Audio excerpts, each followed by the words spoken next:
የአራት ኪሎ ቤተ መንግስት ግድግዳዎች ጆሮ ቢኖራቸው ስንትና ስንት የታሪክ ምስጢሮችን በሹክሹክታም ቢሆን በነገሩን ነበር።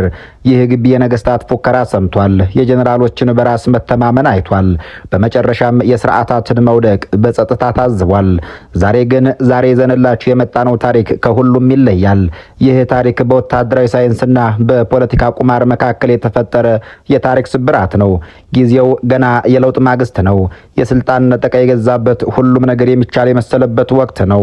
በዚያን ወቅት ከህዝብ እይታ የተሰወረ ነገር ግን የኢትዮጵያን የዛሬ ጣፈንታ የወሰነ አንድ ወሳኝ የቃላት ፍልሚያ በቤተ መንግስቱ ኮሪደሮች ውስጥ ተስተጋባ።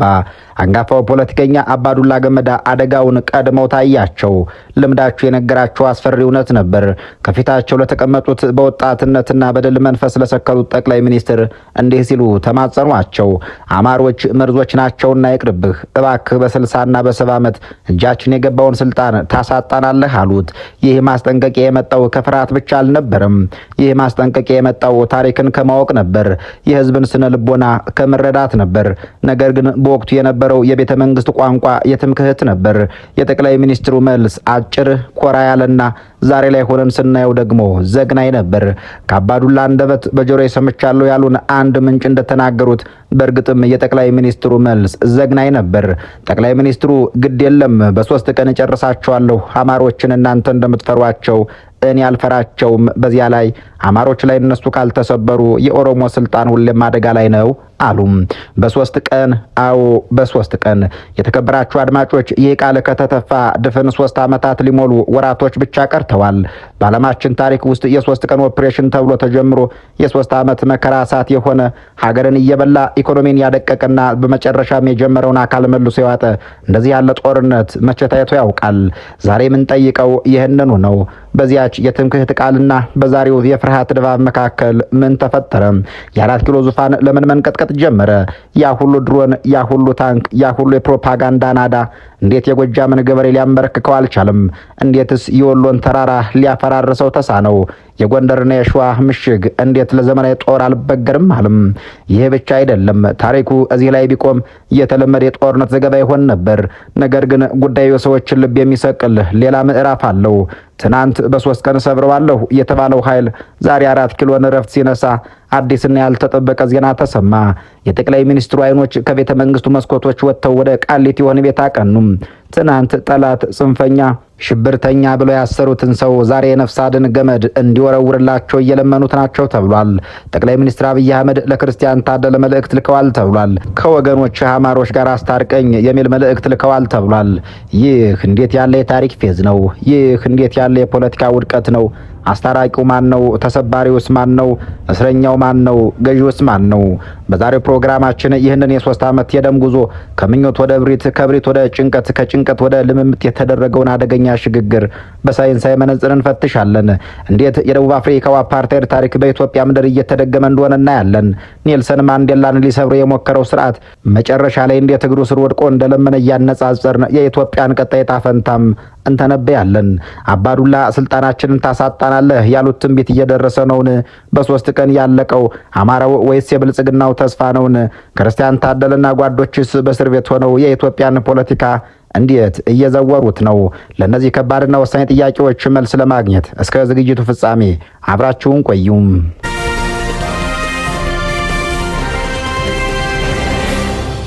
የ3 ቀኑ ፉከራና የ3 ዓመቱ መከራ ከቤተ መንግስት እብሪት እስከ ወህኒ ቤት ልምምጥ ጊዜ ጉቦ የማይቀበል በምንም አይነት የፖለቲካ ፕሮፓጋንዳ የማይዘናጋ የሁሉም ነገር እውነተኛ መስታወት ነው። ፖለቲከኞች በቃላት ይሸነጋገላሉ፣ ጊዜ ግን በተግባር ይፈርዳል። ዛሬ የምንፈትሸው የኢትዮጵያን የቅርብ ጊዜ የፖለቲካ ቁማር በጦርነት ዋጋና የስልጣን ውጣ ውረድን ነው። መነሻችን 4 ኪሎ ቤተ መንግስት ነው። መድረሻችን ደግሞ በሳት እየተፈተነ ያለው የሰሜኑ የሀገራችን ክፍልና የፖለቲካ እስረኞች የሚገኙበት ወህኒ ቤት ነው። ይህ ታሪክ የሚጀምረው ከአንድ የታመነ ምንጭ ሾልኮ ወጣ በተባለና የዘመኑን የፖለቲካ አስተላለፍ ቀየረ በተባለው ንግግር ነው። በጠቅላይ ሚኒስትር በአብይ አህመድና በኦህዴዱ አንጋፋ ሰው አባዱላ ገመዳ መካከል የተደረገ ነው የተባለው ያ የቃላት ልውውጥ የኢትዮጵያን ዕጣ ፈንታ የወሰነ ይመስላል።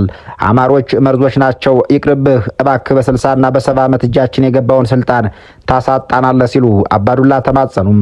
የጠቅላይ ሚኒስትሩ መልስ ግን በራስ መተማመንና በትምክህት የተሞላ ነበር። ግድ የለም በ3 ቀን ጨርሳቸዋለሁ። አማሮች እናንተ እንደምትፈሯቸው እኔ አልፈራቸውም። በዚያ ላይ አማሮች ላይ እነሱ ካልተሰበሩ የኦሮሞ ስልጣን ሁሌም አደጋ ላይ ነው አሉ። ይህ ከሆነ ድፍን 3 ዓመታት አለፉ። በ3 ቀን ጨርሳቸዋለሁ የተባለው ዘመቻ በ3 ዓመት ውስጥ የሀገርን ኢኮኖሚ ጨረሰ እንጂ አማራውን በእርግጥ አልጨረሰውም። ዛሬ በሰከነ መንፈስ ይህንን የፖለቲካ ስሌት ስህተት የከፈለውን ሰብአዊ ዋጋና አሁን የተደረሰበትን የታሪክ ምዕራፍ በጥልቀት እየመረመርነንና አብራችሁን ዝለቁም። በወታደራዊ ሳይንስ ውስጥ የማይመጣጠን ጦርነት ወይም አሲሜትሪክ ዋርፌር የሚባል ጽንሰ ሀሳብ ይገኛል። አንድ መደበኛ መንግስት ከመደበኛ ጦር ጋር ሳይሆን ከህዝብ እምቢተኝነት ጋር ሲጋፈጥ የቱንም ያህል ድሮን ቢታጠቅ የቱንም ያክል ታንክ ቢኖረው ህዝባዊ ትግልን በ3 ቀን ማሸነፍ እንደማይቻል ታሪክ ምስክር ነው። ናፖሊዮን በስፔን፣ አሜሪካ በቪየትናም እንዲሁም የደርግ መንግስት በሰሜን የሀገራችን ክፍል የገጠማቸውም ይሄው ነው። ጠቅላይ ሚኒስትሩ የገጠማቸው ትልቁ ስህተት ኃይልንና ህዝባዊ እውነትን የማምታታት ስህተት ነው። የአማራ ህዝብ ጥያቄ ህልውና ጥያቄ እንጂ የስልጣን ጥያቄ ብቻ አልነበረም። አንድን ህዝብ ሰብሬ እገዛዋለሁ ብሎ ማሰብ በ21ኛው መቶ ክፍለ ዘመን የማይሰራ የድሮ የፊውዳል አስተሳሰብ ቅሬት ነው። ባለፉት 3 ዓመታት ምን ሆነ የተባለ እንደሆን በ3 ቀናት ውስጥ ይጠናቀቃል የተባለው ዘመቻ ወራት ቀጠለ። ወራቱ ዓመታት ሆኑ። ዛሬ በ3 ዓመቱ ማብቂያ ላይ ያ ሁሉ የድሮን ውርጅብኝ፣ ያ ሁሉ ከባድ መሳሪያ፣ ያ ሁሉ የፕሮፓጋንዳ ዘመቻ ፋኖን አላጠፋውም። እንዲያውም በተቃራኒው ትግሉን ዓላማ ያለው ቅርጽ የያዘና በመላው አማራ ክልል ብቻ ሳይሆን በመላው ኢትዮጵያዊ ልብ ውስጥ ጥያቄ የፈጠረ ኃይል እንዲሆን አደረገው። ሳይንሱ እንደሚናገረው አንድን ማህበረሰብ በወታደራዊ ኃይል ለማንበርከክ በሞከርክ ቁጥር የማህበረሰቡን የጋራ ንቃተ ህሊና ታጠናክራለህ። ጠቅላይ ሚኒስትሩ የፈሩት ነገር ደረሰ። አማራው ሳይሰበር ይልቁንም ጠንክሮ ወጣም። አገሩን፣ መንደሩን፣ ጋራ ሸንተረሩን፣ ቀየውን ኩሩበት እነ በላይ ናቸው የተወለዱበት እያለ እየዘፈነና እየተዘፈነለት ያደገው ትውልድ የበላይን የመጨረሻ ምሽግ ሶማን ከጎበኘም ዓመታቶች አለፉም። ከፖለቲካው ስሌት ወረድ ብለን መሬት ላይ ያለውን እውነት እንመልከተው። እዚህ ጋር ቁጥሮች ትርጉም የላቸውም። እያንዳንዱ ቁጥር እስትንፋስ ነው። እያንዳንዱ ቁጥር የእናት እንባ፣ እያንዳንዱ ቁጥር የእናት ለቅሶ፣ እያንዳንዱ ቁጥር የእናት ህይወት ነው። እያንዳንዱ ቁጥር ተስፋ የነበረው ወጣት ነው። በጎጃም ገጠራማ መንደሮች፣ በወሎ ተራራዎች፣ በጎንደርና በሸዋ ሜዳዎች ላይ የፈሰሰው ደም የንጹሃን ነው። ጦርነቱ ፖለቲካዊ ግብ ይኖረው እንጂ ሰለባዎቹ ግን ፖለቲካ የማያውቁ ገበሬዎች ናቸው። እህሉ ተቃጠለ፣ ትምህርት ቤቶች ወደ ወታደራዊ ካምፕነት ተቀየሩ፣ የጤና ተቋማት ሲላቸው በድሮን ሲላቸው በጀኔራል መድፍ ሲላቸው ደግሞ በነፍስ ወከፍ መሳሪያዎች ወደሙ። አንዲት እናት በሰሜን ሸዋ ያጋጠማትን ስትናገር እንዲህ ትላለች። ልጄን የገደለው ጥይት አይደለም፣ ልጄን የገደለው ወንድሜ በሚለው ሚኒሻ መንግስት በሰጠው ትዕዛዝ ነው። ይህ የልብ ስብራት በቀላሉ የሚጠገን አይደለም። ኢኮኖሚው ሲወድም ህንፃ ይገነባል። መተማመን ሲወድም ግን ትውልድ ይፈርሳል። የኢትዮጵያ ኢኮኖሚ የዋጋ ግሽበት ጣራ ነክቷል። የውጭ ምንዛሬ እጥረቱ ሀገሪቷን እያነቃት ነው። በ3 ቀን እጨርሰዋለሁ የተባለው ጦርነት የሀገሪቱን የ50 ዓመት ኢኮኖሚ ጉዞ ወደ ኋላ እየጎተተው ነው። በቢሊዮን የሚቆጠር ዶላር ወደ ጦርነት ፈሰሰ። ያ ገንዘብ መድኃኒት መግዛት ይችል ነበር። ያ ገንዘብ ፋብሪካ መትከል ይችል ነበር። አሁን ግን የጥይትና የባሩድ ጭስ ሆኖ ተነነ። ሲለውም የንጹሃን ህይወት ሆኖ ተቀበረ። አሁን ወደ አዲስ አበባ እንመለስ፣ ወደ ቤተ መንግስቱ። ያ ከ3 ዓመት በፊት የነበረው እኔ ያውቃለሁ እኔ ወስናለሁ የሚለው ትምክህት ዛሬ የለም። 4 ኪሎ እየተንቀጠቀጠች ነው። የስልጣን መሰረቱ እየላላ ነው። ለምን የተባለ እንደው ምክንያት የሚሆነው እውነት መደብዘዝ ትችል ይሆናል እንጂ አትሞትም የሚል ይሆናል። አማሮች ካልተሰበሩ የኦሮሞ ስልጣን አደጋ ላይ ነው የሚለው አባባል ዛሬ በተገላቢጦሹ እየሰራ ነው። አማራን ለመስበር የተደረገው ሙከራ የጠቅላይ ሚኒስትሩን የስልጣን ወንበር አደጋ ላይ ጣለ። በብልጽግና ፓርቲ ውስጥ መከፋፈል ተፈጥሯል እየተባለ ነው። የኦሮሞ ፖለቲከኞች ራሱ ይህ አካሄድ ሀገር ያፈርሳል እንጂ እኛን አይጠቅመንም ማለት ጀምረዋል። ዓለም አቀፉ ማህበረሰብ ፊቱን አዙሯል። በዚህ ጭንቀት ውስጥ አንድ አስገራሚ ልብ የሚሰቅልና የታሪክ ተውኔት የሚመስል ክስተትም ተሰምቷል። ጠቅላይ ሚኒስትር አብይ አህመድ እስር ቤት ወዳጎሩት ሰው መልእክት ላኩ። ክርስቲያን ታደለን ከወገኖች ጋር አስታርቀኝ አሉት። ይህ እንዴት ያለ የታሪክ ፌዝ ነው! ኔልሰን ማንዴላን ለ27 ዓመታት ያሰረው የአፓርታይድ መንግስት መጨረሻ ላይ መፈናፈኛ ሲያጣ እባክህ ሀገሪቱን ለማዳን እርዳን ብሎ እስር ቤት ድረስ ወርዶ መለመኑ ይነገራል። ይህ የአፓርታይዶችና የኔልሰን ማንዴላ ታሪክ ለወቅታዊ የኢትዮጵያ ሁኔታ ገላጭ ሆኖ በመገኘቱ ታሪኩን ከስረ መሰረቱን ፈትሸው ታሪኩ በፖለቲካ ሳይንስ ውስጥ የኃይል ተማጽኖ ወይም ፓራዶክስ ኦፍ ፓወር በሚባለው ጽንሰ ሀሳብ በህያውነት ያሳየ ለመሪዎች ማስጠንቀቂያ ለህዝብ ደግሞ ተስፋ የሆነ ወርቃማ ታሪክ ነው። የታሪክ ተመራማሪዎች እንደሚሉት ታሪክ ራሷን አትደግምም፣ ነገር ግን ትስማማለች። ዛሬ በኢትዮጵያ እያየን ያለነው ነገር ከደቡብ አፍሪካው የዚያ ዘመን ኩነት ጋር እጅግ የሚስማማ ነው። የአፓርታይድ መንግስት ከትምክህት ወደ ልምምጥ፣ ከጉልበት ወደ ድርድር እንዴት እንደወረደና ማንዴላን ከእስረኝነት ወደ ቁልፍ ባለቤትነት እንዴት እንደተሸጋገረ እነሆ በጥልቀት እንመልከተው። ጊዜው 1964 ዓመተ ምህረት ነው።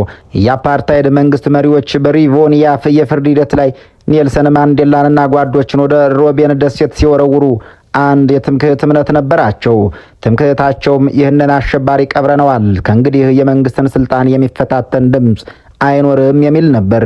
ልክ እንዳሁኑ የኢትዮጵያ ሁኔታ ያኔም አፓርታይዶች ወታደራዊ ጡንቻ፣ የስለላ መዋቅርና ምዕራባውያን ወዳጆች ነበሯቸው። ማንዴላን አሸባሪ ብለው ሲያስሩ ህዝቡን አንገት ያስደፉት መስሏቸው ነበር። ለ27 ዓመታት ማንዴላን ካለም ለመደበቅ ሞከሩም። ፎቶ እንዳይታይ፣ ንግግሩ እንዳይሰማ አደረጉ። ዓላማው ግልጽ ነበር። ያም የህዝቡን ተምሳሌት በመስበር የህዝቡን የትግል መንፈስ መስበር ነበር። ነገር ግን ታሪክ እንደሚናገረው ለአንድ ሀሳብ የሚሞት መሪን ማሰር ሀሳቡን እንደ ማዳበሪያ ማፋፋት ነው። ማንዴላ በሮቤን ደሴት በቆየ ቁጥር ዝምታው ከጩኸት በላይ አስተጋባ። ወደ 1980ዎቹ አጋማሽ እንመለስ። የአፓርታይድ መንግስት ያሰበው አልሆነም። ደቡብ አፍሪካ ልትተዳደር የማትችል ሀገር ሆነችባቸው። በሶዌቶ ጎዳናዎች እሳት ነደደ። ኢኮኖሚው በውጭ ማዕቀብና በውስጥ አመፅ ተንኮታኮተም። የአፓርታይድ መሪው ፒ.ደብልዩ. ቦዘ በወታደራዊ ኃይል ሰላም ማምጣት እንደማይችል ተረዱም። ታንኮች በጎዳና ላይ ያሉ፣ ግን ሰላም የለም። እስር ቤቶች ሞልተዋል፣ ግን አመፁ አልቆመም። ይህ ወቅት አሁን ኢትዮጵያ ካለችበት ሁኔታ ጋር በእጅጉ ይመሳሰላል። ኃይል አለ፣ ድሮን አለ፣ እስር ቤቱ ሞልቷል። ነገር ግን ሀገሪቱ ሰላም የላትም። ኢኮኖሚው እየደማ ነው። በዚህ ጭንቀት ውስጥ ነው የአፓርታይድ የስለላ ድርጅት ወይም NIS አንድ ወሳኝ እውነት ለባለስልጣናቱ የነገራቸው። ቁልፉ ያለው ቤተ መንግስት አይደለም።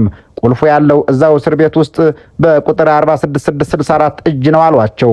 ይህ ቁጥር የኔልሰን ማንዴላ መለያ ቁጥር ነበር። ይህ የታሪኩን ብርትና እጅግ ልብ የሚሰቅለው ክፍል ነው። መንግስት እስረኛውን ለመለመን ወሰነ። ግን እንዴት? በይፋ ቢለመን ውርደት ነው። ስለዚህ ሚስጥራዊ መንገዶችን ጀመረ። የፍትህ ሚኒስትሩ ኮቢ ኮቲ ማንዴላ ለሕክምና ሆስፒታል በገባበት ወቅት በድብቅ ሊጠይቁት ሄዱም። ይህንን ስናስብ አሁን ጠቅላይ ሚኒስትር አብይ አህመድ ወደ ክርስቲያን ታደለ የላኩትን መልእክት እናስታውሳለን። ኮቢ ኩትሲ ወደ ሆስፒታል የሄዱት ለማዘዝ ሳይሆን ለመጠየቅ ነበር። የአፓርታይድ መንግስት ጥያቄ ምን ነበር ለሚለው እባክህ ማንዴላ፣ ሀገሪቱ እየነደደች ነው። አንተ ብቻ ነህ ይህን እሳት ማጥፋት የምትችለው። ደጋፊዎችን አረጋጋለን፣ ግጭቱን አስቆምልን የሚል የልምምጥ ድምፅ ነበር። ማንዴላ ግን የፖለቲካ ጠቢብ ነበርና መንግስት እንደተንቀጠቀጠ፣ አማራጭ እንዳጣና የህልውና አደጋ ውስጥ እንደወደቀ ተረዳ። ስለዚህ ድርድሩን በሱ ቅድመ ሁኔታ መምራት ጀመረ። እኔ እስረኛ ነኝ፣ እስረኛ ደግሞ ውል መዋል አይችልም። መጀመሪያ ፍቱኝ፣ ድርጅቴን ኤኤንሲን ከሽብር ዝርዝር ሰርዙ፣ ጓዶችን ፍቱ፣ ከዚያም እንነጋገራለን አላቸው። የአፓርታይድ መንግስት መፈናፈኛ አልነበረውም። በመጨረሻም የቦዘ ተተኪ ኤፍ.ደብልዩ. ዲክለርክ እውነታውን ተቀብለው ማንዴላን ያለ ቅድመ ሁኔታ ፈቱም። ማንዴላ ከስር ሲወጣ የደቡብ አፍሪካ ትክክለኛው እሱ መሆኑን ለዓለም አረጋገጠም። የቤተ መንግስቱ ሰዎች የስልጣን ዘመናቸውን ለማራዘም ሲሉ ቁልፉን ለእስረኛው አስረከቡ። ይህ ታሪክ ለዛሬዋ ኢትዮጵያ በተለይም ለ4 ኪሎ ሰዎች የሚነግረው አስፈሪና አስተማሪ እውነት አለም።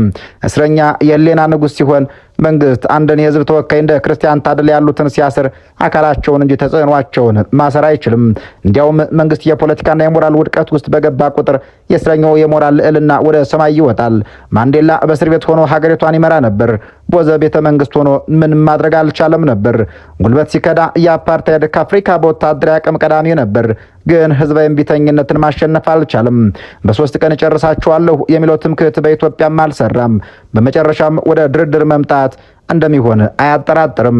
ልምምጡ ከልብ ወይስ ከፍርሃት የሚለውን ለመቃኘት ያክልም የአፓርታይድ መሪዎች መጀመሪያ አካባቢ ማንዴላን ሊያታልሉት ሞክረው ነበር። በገጠር ሄደህ በሰላም ኑር እንልቀቅህ አሉት። ያም አልሰራላቸውም። አሁን በኢትዮጵያ ያለው አስታራቂ ጥያቄም እውነተኛ የፖለቲካ መፍትሄ ለመስጠት ወይስ ጊዜ ለመግዛት የሚለው በጥርጣሬ ሊታይ የሚገባ ነው። የአፓርታይድና የማንዴላ ታሪክ የሚያሳየው በመጨረሻ እውነት ታንክን ታሸንፋለች የሚለውን ነው። መንግስት የቱንም ያክል ጨካኝ ቢሆን የመጨረሻው የሰላም ቁልፍ ያለው በተጨቆነው ህዝብና በታሰሩት መሪዎች እጅ ነው። ጠቅላይ ሚኒስትር አብይ አህመድ ዛሬ የደረሱበት ደረጃ የአፓርታይድ መሪዎች በ1980ዎቹ መጨረሻ ከደረሱበት የጭንቀት ምዕራፍ ጋር የሚስተካከል ነው። ልዩነቱ ግን ዲክለርክ በመጨረሻ እውነቱን ተቀብሎ ስልጣኑን ለማጋራትና ስርዓቱን ለመቀየር ድፍረት ነበረው። የኢትዮጵያ መሪዎች ያ ድፍረት ይኖራቸዋል ወይስ እንደ አፓርታይድ ግትር መሪዎች ሀገሪቱን ይዘው ገደል ይገባሉ? ይህ የታሪክ መስታወት ፊት ለፊታችን ተደቅኗል። ምርጫው የቤተ መንግስቱ ሰዎች ነው። ክርስቲያን ታደለና ጓዶቹ ልክ እንደ ማንዴላ የታሪክ ብይን በእርጋታ እየጠበቁ ናቸው። ምክንያቱም ጊዜ የእውነት እንጂ የጉልበት አገልጋይ አይደለችምና። ዛሬ ጠቅላይ ሚኒስትር አብይ አህመድ ትናንት ጠላት፣ ጽንፈኛ፣ ሽብርተኛ ብለው የፈረጁትን ክርስቲያን ታደለን ዛሬ አስታራቂ የሰላም ድልድይ እንዲሆንላቸው እየጠየቁት ናቸው ተብሏል። የፖለቲካ እስረኞች በተለይም የህዝብን ጥያቄ አንግበው የታሰሩ አካላቸው ቢታሰርም ኃይላቸው ግን ከቤተ መንግስቱ ይበልጣል። ክርስቲያን ታደለ በእስር ቤት ሆኖ የ4 ኪሎን የሚያንቀጠቅጥ ኃይል አለው። ለምን የተባለ እንደው ምክንያቱም የቆመበት እውነት የህዝብ እውነት ስለሆነ ነው።